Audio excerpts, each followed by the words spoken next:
Observez ces photos. Qu'est-ce que cela vous inspire? Quelqu'un qui veut prendre soin de vous? Ou quelqu'un qui veut vous détruire? Chicago, 1966. Le massacre de 8 étudiantes infirmières. Le crime le plus glaçant de l'histoire de l'Illinois. Alors, installez-vous. N'oubliez pas de vous abonner pour mes prochaines enquêtes. Je suis Romola Crowley. On commence.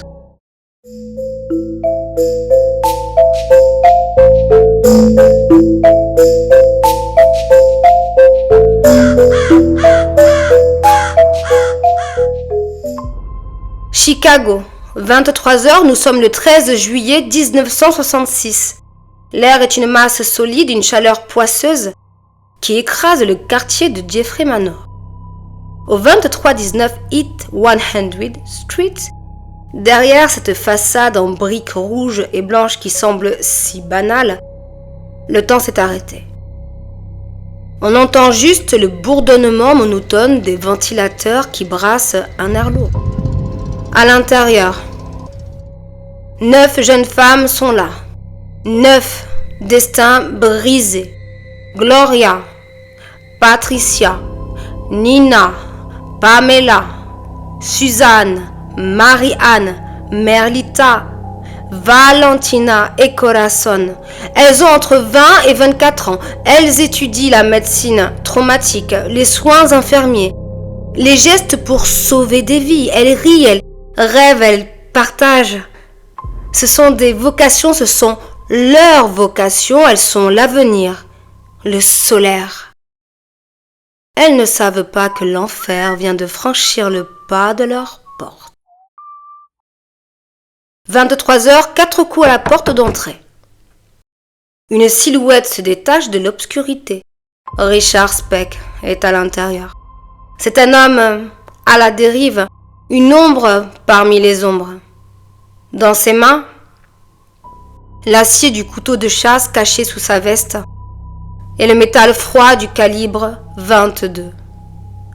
Il est là, droit comme un i. Sa voix est basse, presque polie, d'une douceur qui glace le sang. Son haleine dégage une odeur rance d'alcool, mêlant la bière et le gin. Richard Speck les rassemble, leur promettant la vie contre quelques billets. Il doit partir, dit-il, à la Nouvelle-Orléans. 5h30 du matin, le soleil se lève sur l'enfer. Richard Speck est parti convaincu d'avoir éteint 8 vies, ignorant la présence de Marie-Anne Jordan, l'invitée de passage, une étudiante infirmière en plus. Une étudiante de plus. Les calculs ont été faussés dans ce drame, mais la malheureuse perdra la vie quand même. Une autre étudiante, Corazon Amurao, celle qui a tout vu, rampe hors de sa cachette. Elle enjambe le rebord de la fenêtre, le corps secoué de spasmes, et son cri déchire le silence de Jeffrey Manor. Oh mon Dieu, je suis la seule. Il ne reste plus personne.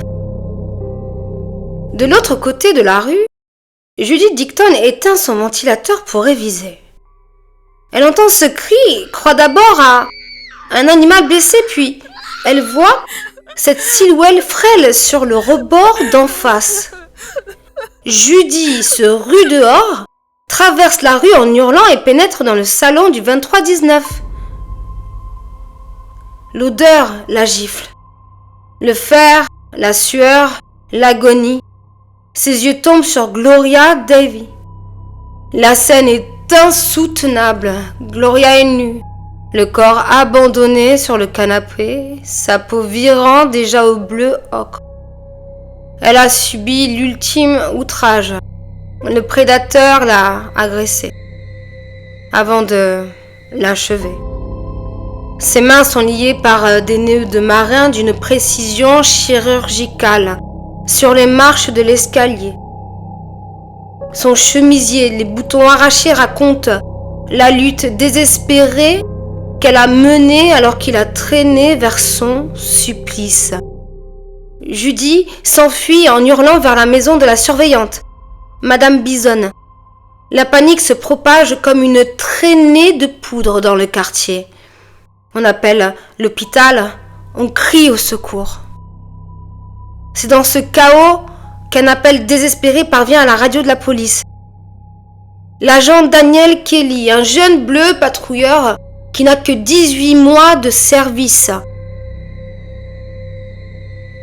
Il est le premier à répondre. Il ne sait pas ce qu'il attend. Il entre dans le salon, son arme au poing, pointée sur le silence un peu, et puis il baisse les yeux vers le canapé. Et là, son monde s'écroule. L'agent Daniel Kelly s'effondre intérieurement. Il connaît ce visage. Il a aimé la sœur de Gloria Devi. Imaginez. Il ressort en titubant, le visage décomposé, il se rue vers sa voiture de patrouille, attrape sa radio et entre deux sanglots hurle au répartiteur. Au secours! Envoyez tout le monde, j'ai fréquenté sa sœur, oh mon Dieu. Plus personne ne respire. Le reporter Joe Cummings, qui rôdait dans le secteur, capte ce message sur sa fréquence locale. Il sent que c'est grave. Il dérape en voiture devant le 2319 East 100th Street. Quelques minutes plus tard, il franchit le seuil, gravit l'escalier et ses chaussures s'enfoncent dans l'horreur. À chaque pas, le sang remonte sur ses semelles. À chaque pas, il sent que la barbarie va pousser l'horreur. Dans la salle de bain, Patricia Matusek barre le passage. Son visage porte les stigmates de la lutte. Autour de son cou, ce double nœud exécuté avec une précision professionnelle glaciale a mis fin à tout espoir. Elle ne respire plus. Plus loin, le destin de Pamela Welkenin s'est arrêté brutalement, son corps ne portant que les marques d'une violence aveugle. Suzanne Faris, elle gît dans un silence absolu. Autour de son cou, ce bas d'infirmière, son propre uniforme, est devenu l'instrument de sa fin. Son corps n'est plus qu'une suite de blessures innombrables, innommables, un déchaînement de rage que rien ne semble avoir pu arrêter. Mary-Ann Jordan, l'amie fidèle qui n'aurait jamais dû être là ce soir-là. Elle a été frappée au plus profond d'elle-même, là où le cœur bat, là où la vie s'éteint. Dans la chambre nord-ouest, le spectacle est plus sombre encore.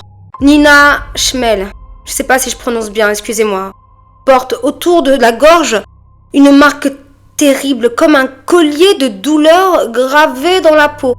Son dernier souffle lui a été arraché avec une force inhumaine. Sous une couverture bleue, Valentina Passion a été réduite au silence définitif. Et jetée sur elle, Merlita Gargulo, suppliciée, elle aussi, par cette main invisible qui a méthodiquement vidé ce dortoir de toute vie. Gloria Devi, dont la dignité a été la dernière chose qu'on lui a volée, l'outrager. 8 vies, 8 étudiantes qui ont passé leur temps à apprendre comment sauver les autres et qui finissent dans des sacs mortuaires sous les yeux d'une ville qui bascule instantanément dans la paranoïa.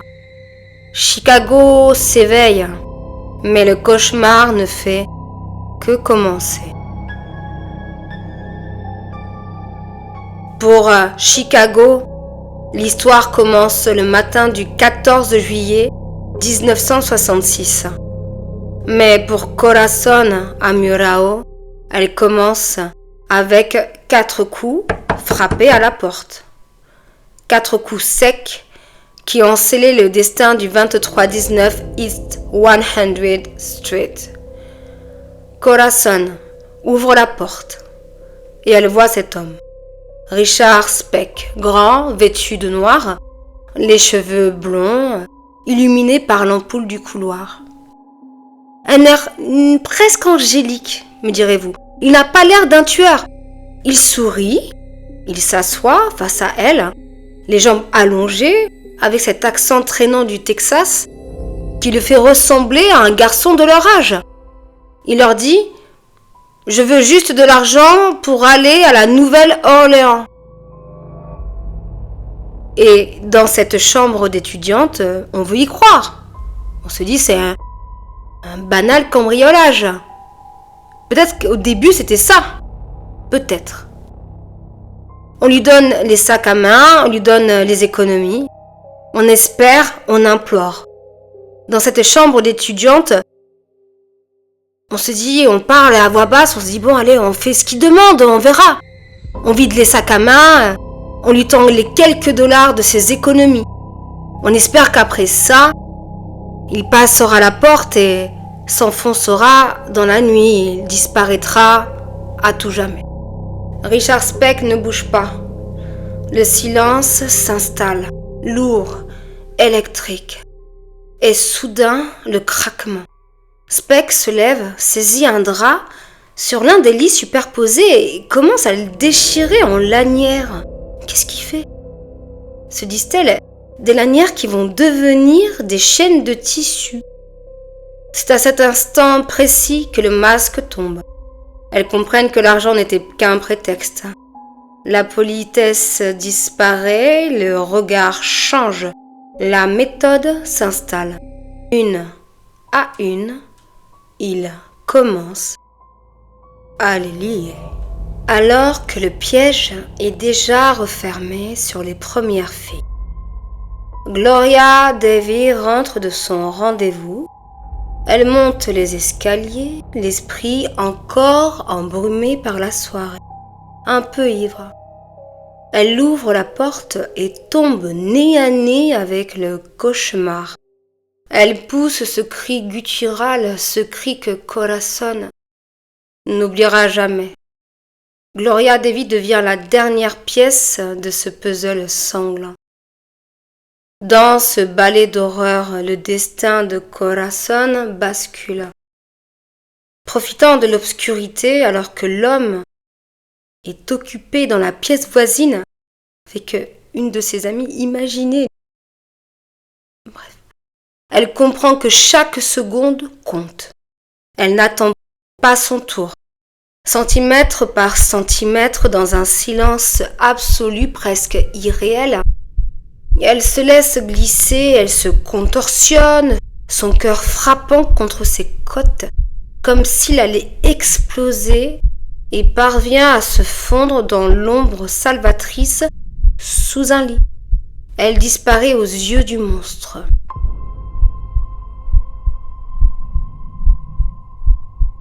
Elle se glisse sous le lit, tout au fond, sous le cadre d'un lit superposé contre le mur. C'est depuis ce cercueil de bois et de métal que sa vision se rétrécit. Son champ de vision, quoi. Elle ne voit plus l'homme, elle ne voit plus que ses chaussures, elle voit ses bottes. Elle n'est plus une victime parmi les autres, elle est devenue un témoin invisible de cette scène macabre. Corazon entend le bruit de l'eau. Serait-ce un robinet ? À chaque fois qu'il emmenait l'une d'entre elles, Richard Speck revenait quelques minutes plus tard. Non mais, je sais pas si je dois faire un trait d'humour pour se laver les mains. Le mec est maniaque. Elle a entendu Nina dire une plainte courte avant le silence de l'oreiller qui étouffe tout. Elle voit Speck soulever Valentine, 45 kilos, de son amie comme si elle n'était qu'une poupée de chiffon sans même lui délier les pieds. Depuis sa cachette, sous le cadre de lit métallique, Corazon est une spectatrice de l'enfer.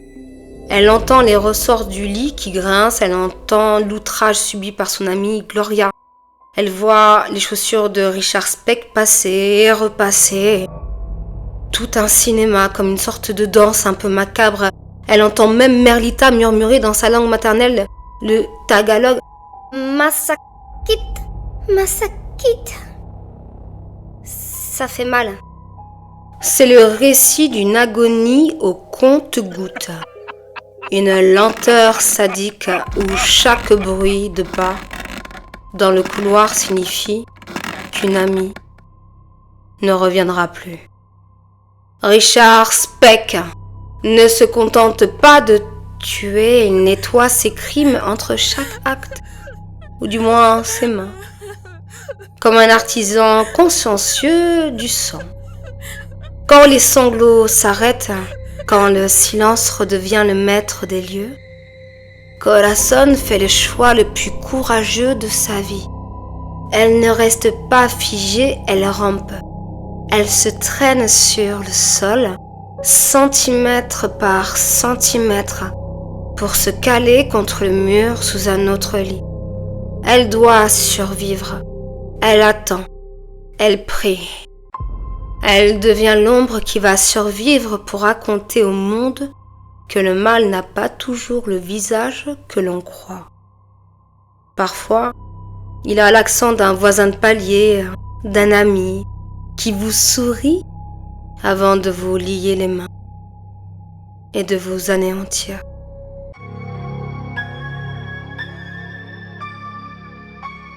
Qui est Richard Speck?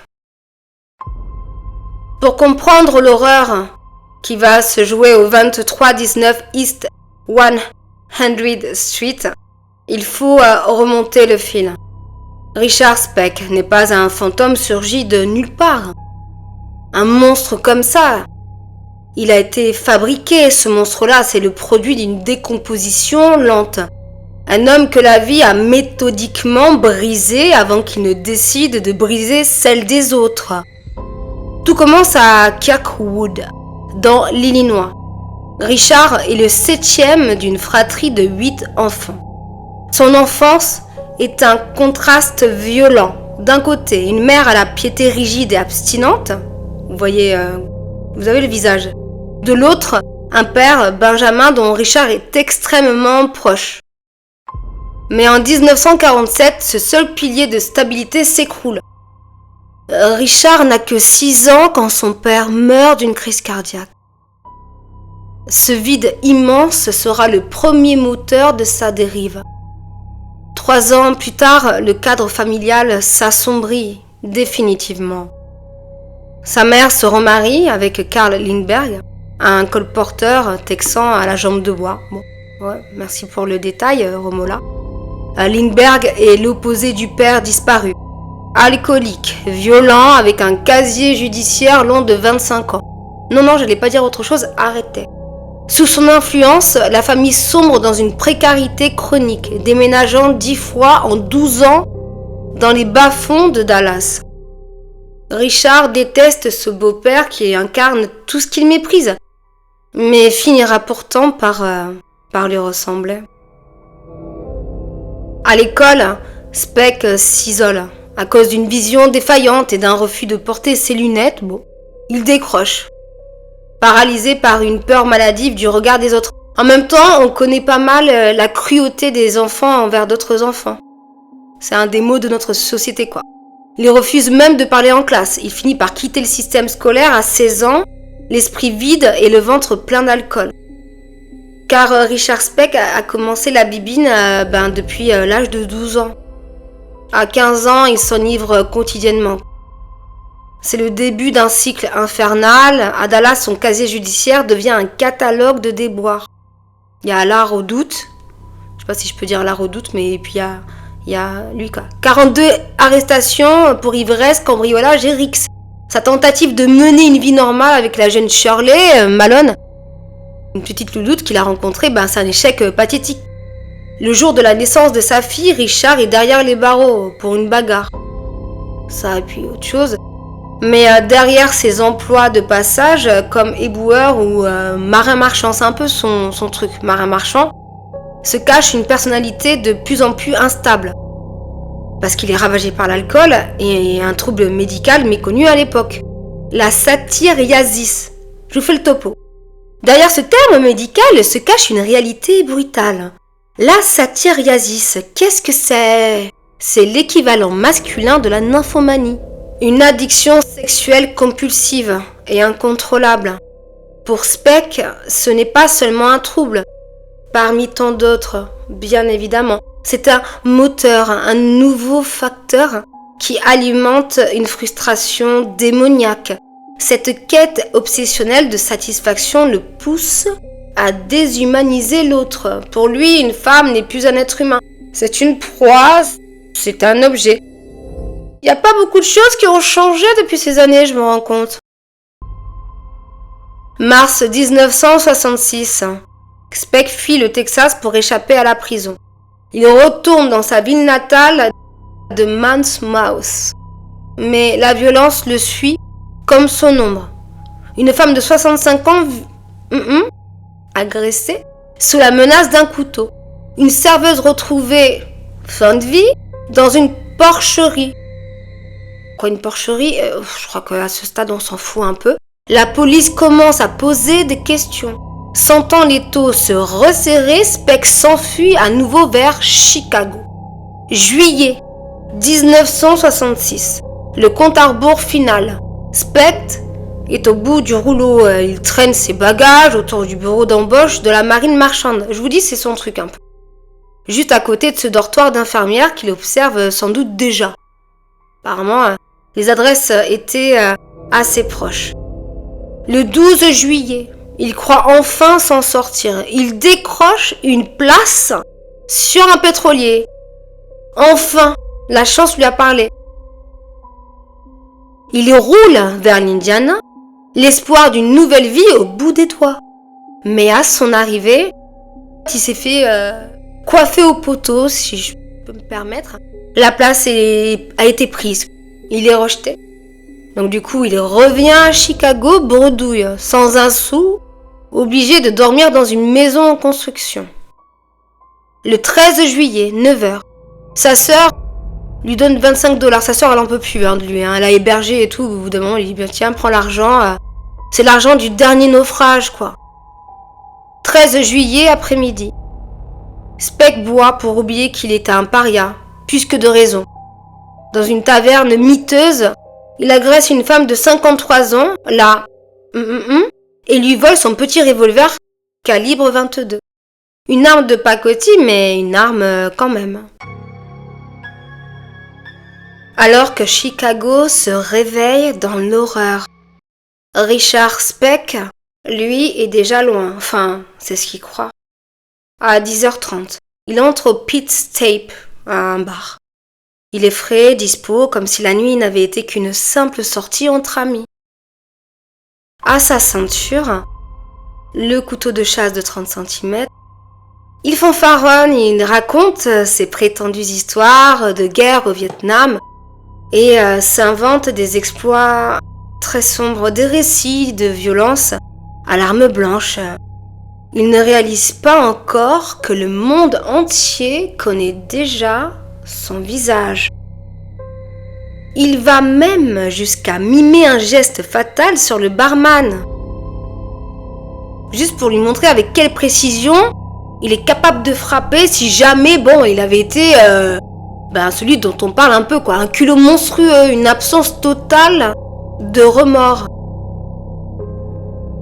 À ce moment-là, Richard Speck ne sait pas encore qu'il a laissé une survivante. Pour lui, il a commis le crime parfait.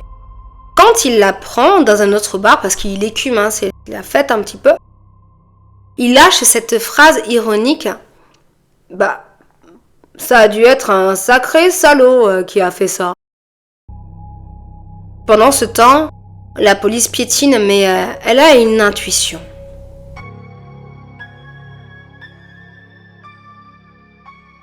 Le lieutenant Vroliak. Non mais avouez que c'est quand même dur parfois dans la prononciation. Et son équipe ratisse le South Side. Il remonte le fil. Une station-service, des bagages oubliés, un accent du Sud, des recherches d'emploi, enfin, ils essaient, mais ils pataugent un peu, quoi. Et puis, le coup de chance. Dans une corbeille à papier du syndicat de la marine, marchande, comme je vous ai dit. C'est ça qui va le faire un petit peu tomber, quoi. Il trouve une fiche froissée, un nom, Richard Speck. Le loup a un nom, mais il a aussi une chance insolente. Speck est au Shipyard Inn. Il joue au billard. Il tape un peu les balles et tout.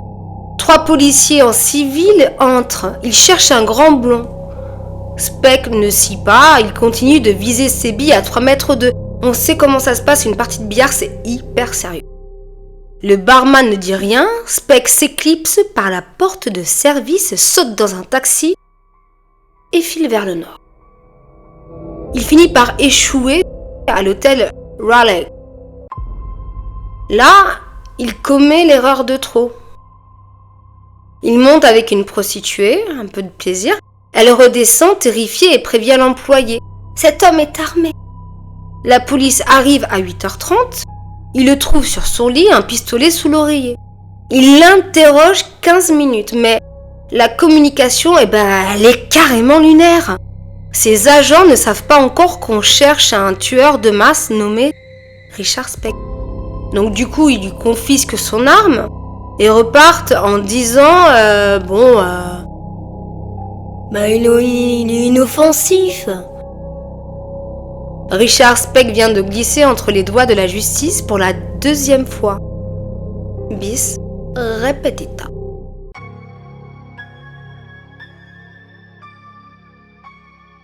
Le filet se resserre. Richard Speck sombre. Il finit dans les bas-fonds absolus. L'Hôtel Star, 80 cents la nuit. Des cabines grillagées qui sentent le vomi et les excréments et d'autres fluides.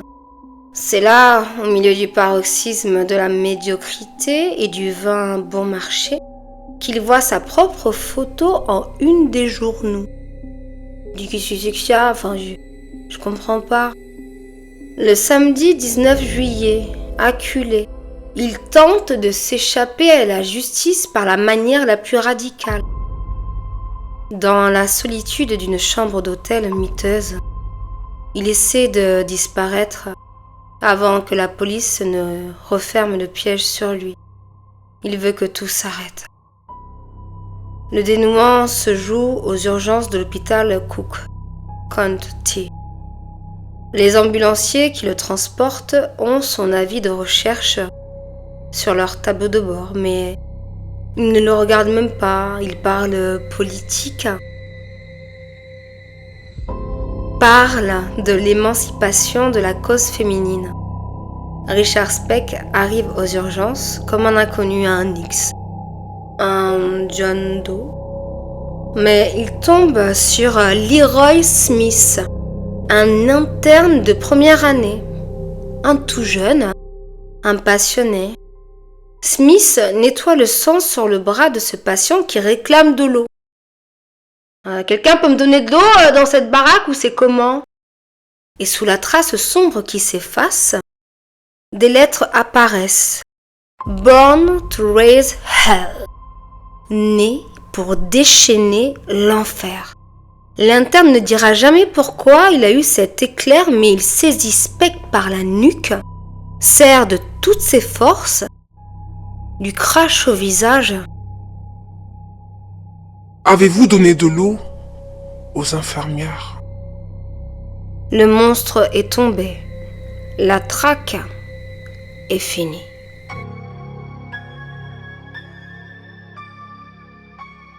Richard Speck n'est plus qu'une ombre sur un lit d'hôpital.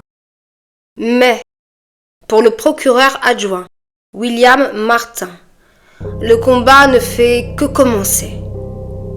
William Martin, c'est ce jeune avocat de Loyola, autrefois recalé par la défense, qui se retrouve avec le dossier le plus explosif de l'Illinois entre ses mains. Il sait que pour gagner, il doit transformer la peur en une mécanique judiciaire implacable. Sa première mission, protéger son témoin clé, Corazon Amurao, est devenue la femme la plus recherchée d'Amérique. Les médias lui proposent des fortunes, beaucoup d'argent. Les éditeurs se l'arrachent, se battent pour son histoire. Et même le gouvernement philippin tente de la rapatrier. Oui, parce que la plupart des étudiantes infirmières étaient d'origine philippine, d'où le tagalog. Mais le procureur adjoint William Martin est inflexible. Il la cache, l'entoure de sa famille et de garde du corps 24/24. Il sait que si Corazon flanche, le dossier s'écroule. Le 3 avril 1967, Le Monde a les yeux rivés sur Peoria. On a dû déplacer le procès à 250 km de Chicago pour espérer un jury impartial. 6 semaines de sélection, 609 jurés interrogés pour n'en garder que 12. 12 personnes qui vont devoir regarder le mal en face. Dans la salle, l'atmosphère est étouffante. Le procureur William Martin commence son réquisitoire. Pendant 75 minutes, il décortique l'insupportable. Il raconte comment Richard Speck, avec une froideur méthodique, a scellé le destin de ces jeunes femmes, une à une. Il expose chaque geste, chaque seconde de ce calvaire pour que plus personne ne puisse détourner le regard. La défense menée par Gerald Getty tente le tout pour le tout. Getty est une légende. Il attaque les empreintes digitales, les qualifiant de simples tâches fabriquées par la police. Il hurle au complot. Mais le procureur William Martin, c'est un petit féroce, il bouillonne. Son stylo vole sur le pupitre. La tension est électrique. Mais Getty ignore une chose. L'accusation a des preuves que la défense n'a pas vu venir. Les t-shirts ensanglantés. Le couteau de 30 cm racheté par un habitué du bar. Et surtout, l'identification formelle. Alors le moment que tout le monde attend. Corazon Amurao s'avance. Elle n'est plus la jeune fille terrifiée sous le lit. Non. Elle est le témoin de l'ombre. Pendant des mois, elle a été préparée, bombardée de questions par les avocats. Son témoignage fait 133 pages. Elle ne vacille pas. Quand vient le moment d'identifier son bourreau, elle ne se contente pas d'un geste vague. Elle quitte la barre. Elle traverse la salle dans un silence de cathédrale. Et elle s'arrête devant Richard Speck. Elle n'a plus peur de lui. C'est fini. Elle le regarde droit dans les yeux. Ce garçon d'à côté qui ne semble plus s'intéresser à rien. Et elle pointe son doigt. Et elle dit « C'est lui ». Le verdict tombe comme un couperet. La peine capitale. La peine sera commuée plus tard en 1200 ans de prison. Il y a de quoi faire des parties de Scrabble, je pense. Mais le message est passé. Richard Speck finira ses jours au centre de Stateville. Il deviendra une énigme pour la science. Et le 5 décembre 1991, son cœur s'arrête. L'autopsie de son cerveau, pratiquée par le docteur Listma, révèle des anomalies que la neurologie n'avait jamais vues. Son hippocampe et son amygdale se chevauchent. Pour le docteur Hughes, c'est un mélange de lésions cérébrales et de violences subies dans l'enfance qui a créé le monstre. Mais pour les familles, ce ne sont que des mots sur un rapport médical. La fin de Richard Speck est à l'image de sa vie, misérable. Sa dépouille n'est pas réclamée, sa propre sœur ordonne à ses enfants de ne jamais révéler le lien de parenté. Il est incinéré en secret et ses cendres sont dispersées par un médecin légiste et un prêtre dans un champ anonyme près de Joliet. Pas de tombe. Richard Speck est retourné au néant, mais dans ce dortoir de la 100e rue, le courage de Corazon Amaro a permis une chose. Que le dernier mot de cette histoire ne soit pas celui du tueur, mais celui de la justice, celui des victimes. En terminant ce dossier, je reste avec une question qui me hante. Pourquoi ? Pourquoi tant d'atrocités peuvent-elles exister sans qu'on en tire jamais de leçons ? Est-ce qu'il faut vraiment que l'humanité voie des âmes aussi pures que ces 8 infirmières être fauchées pour comprendre l'urgence de vivre ? On cherche souvent une justice divine, un sens caché, une protection supérieure.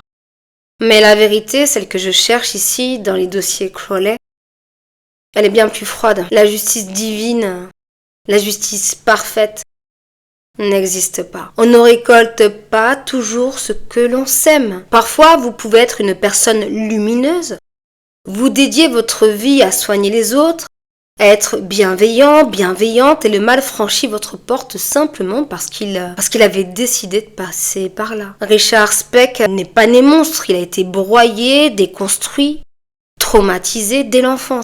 Ça n'excuse rien, ça n'excuse absolument mais rien du tout. Mais ça nous rappelle une chose vitale.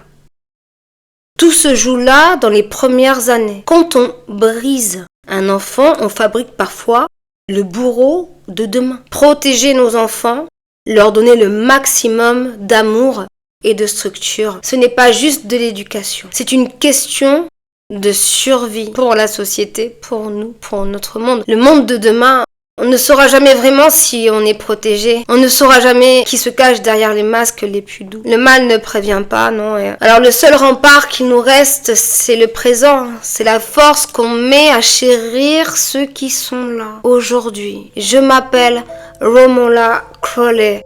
Et n'oubliez pas, derrière chaque visage ordinaire peut se cacher le sujet que je traiterai demain. Prenez soin de vous.